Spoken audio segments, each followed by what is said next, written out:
79వ స్వాతంత్ర దినోత్సవం వేడుకలను స్థానిక రత్నం ఇంగ్లీష్ మీడియం స్కూల్ నందు కరెస్పాండెంట్ తలారి రత్నం ఆధ్వర్యంలో ఘనంగా నిర్వహించారు. 1947 ఆగస్టు 15న మన దేశం బ్రిటిష్ పాలన నుండి విముక్తి పొంది స్వతంత్ర దేశంగా అవతరించింది. ఈ సందర్భంగా మన దేశం కోసం ప్రాణాలు అర్పించిన స్వాతంత్ర సమర యోధులను, దేశభక్తులను స్మరించుకోవడం మన కర్తవ్యమన్నారు. కడప జిల్లా కూడా స్వాతంత్ర ఉద్యమంలో తనదైన పాత్ర పోషించిందని అన్నారు. 79వ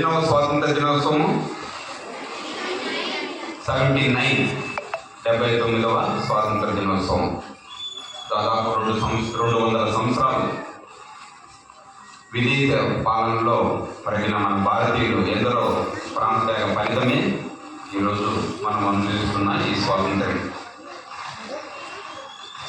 ఈ దినము ఈ ఫలాలను అనుభవించే వాళ్ళు మన దేశంలో ఉన్న వనరులను బాగా సద్వినియోగం చేసుకొని ఇక్కడ వీటిని బాగా అనుభవిస్తూ ఇక్కడి నుంచి పోయేదానికి వాళ్ళు సిద్ధపడలేదు. అటువంటి సమయంలో మహానుభావులు ఎందరో వాళ్ళ ప్రాణాలు అర్పించినారు. ఈరోజు అర్పించినందుకు గుర్తుగా మనం ఈరోజు ఈ పండుగను జరుపుకుంటున్నాం. అందరికీ పుట్టినరోజులు ఉంటాయి. వివిధ వృత్తుల్లో వివిధమైన గొప్పమైన స్థానాల్లో వాళ్ళు నిలిపినారు. మరి నాకు ఇప్పటి నుంచి కాదు పరిచయం సారు, మరి మా స్నేహం ఇప్పటి నుంచి కాదు. ఈరోజు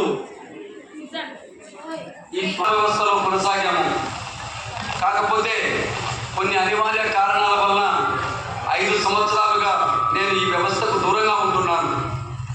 ఎందుకంటే చేయాలనుకుంటే మరణించేంత వరకు సేవ చేయొచ్చు.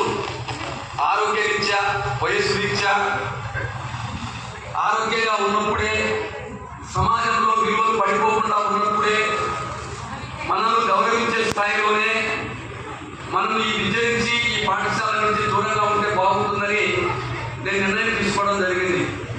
మరి ఈ రోజు నన్ను ముఖ్య అతిథిగా పిలిచి పాత రోజులు గుర్తు చేస్తూ, మా స్నేహానికి కొత్త నిర్వచనం పలుకుతూ, ఎల్లప్పుడూ మేమిద్దరం ఒకటనే భావనతో ప్రతి కార్యక్రమానికి నన్ను పిలుస్తున్నటువంటి రత్నం సార్కు, వాళ్ళ కుటుంబ సభ్యులకు, నన్ను ఎంతగానో